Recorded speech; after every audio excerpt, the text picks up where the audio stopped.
When Neil Armstrong stepped foot on the moon in 1969, I was born 8.5 months later, so I consider myself to be a moon celebration baby.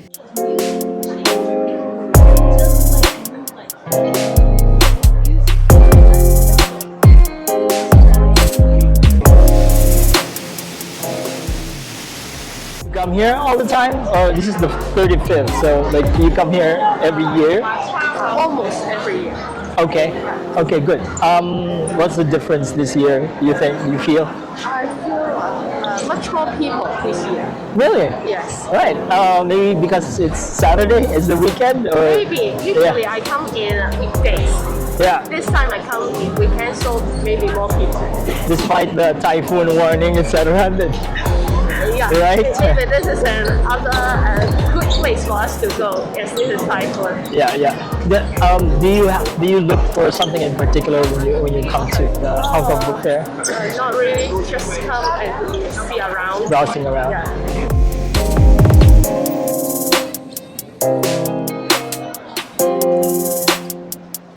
You'll be taken to the Amazon page where you can buy. This is like independent authors. Okay, thank you so much.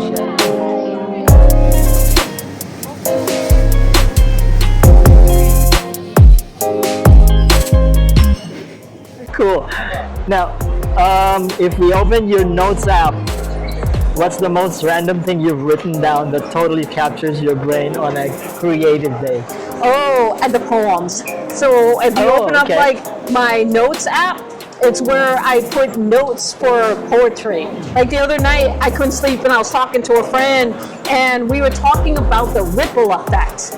You know what the ripple effect is? The ripple effect is when you get an opportunity and that you take and you don't realize that there's going to be a ripple effect that's going to lead to new opportunities or new discoveries. And so for me, you know, the opportunity that I got was to go to space. I didn't know when I went to space that I would discover Earth light for myself. That was a ripple effect. Right. And so this whole idea of how we get knowledge and experience and how when we make decisions, there's a ripple effect.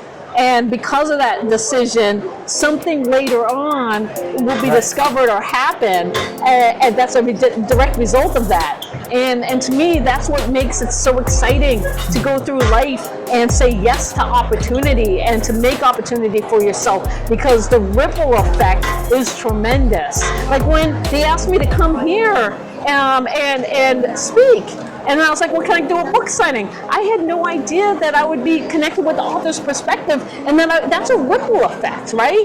And now we have this connection and I'm here and look at this. You know, it's like making magic. And so those are the things that I just recently wrote in my notes that you would find is little nuggets of information that I try to turn into poetry and express.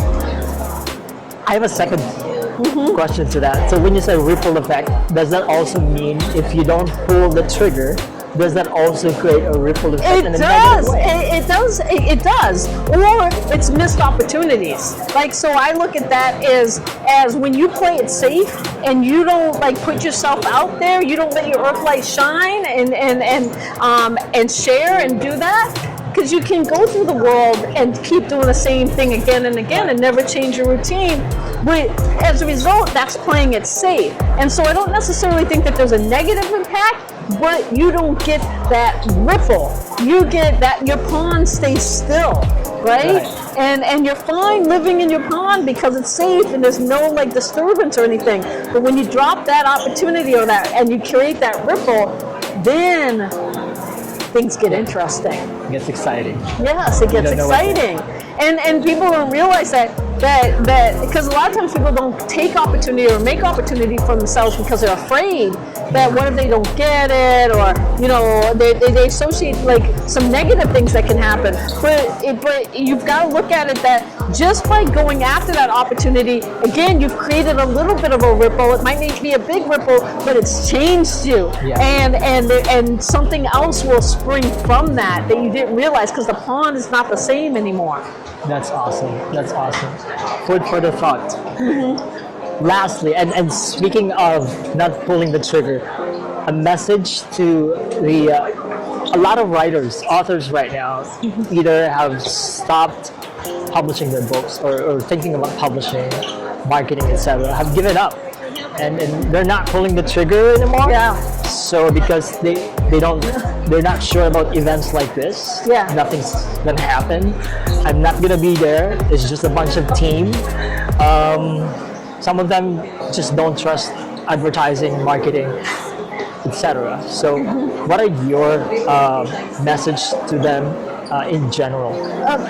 My message to all the authors that are out there, let me say again, my message to the authors that are out there that may feel frustrated or stuck or feel discouraged about the marketplace, maybe it's AI or whatever, don't let that get into your head. Don't let that stop your creativity. Your creativity is the thing that makes you unique and who you are. And if you don't share that with the world, then you're not letting your earth light shine. You're not creating those ripple effects.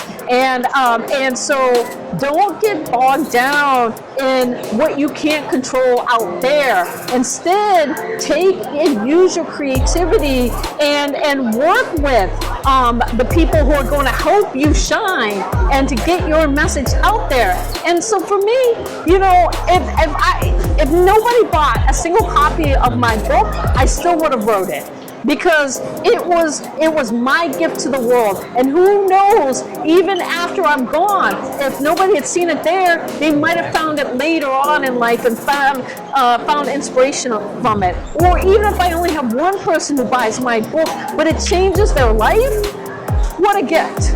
And so you've got a message to share. You've got this thing that you've got to get out of you and share with the world. So don't stop. Be more creative and lean into it. Awesome. Dr. Sian Proctor, call sign Leo. Leo for Leonardo Yes. da Vinci, artist and scientist. Thank you very much, Thank Doctor. you. Thank you.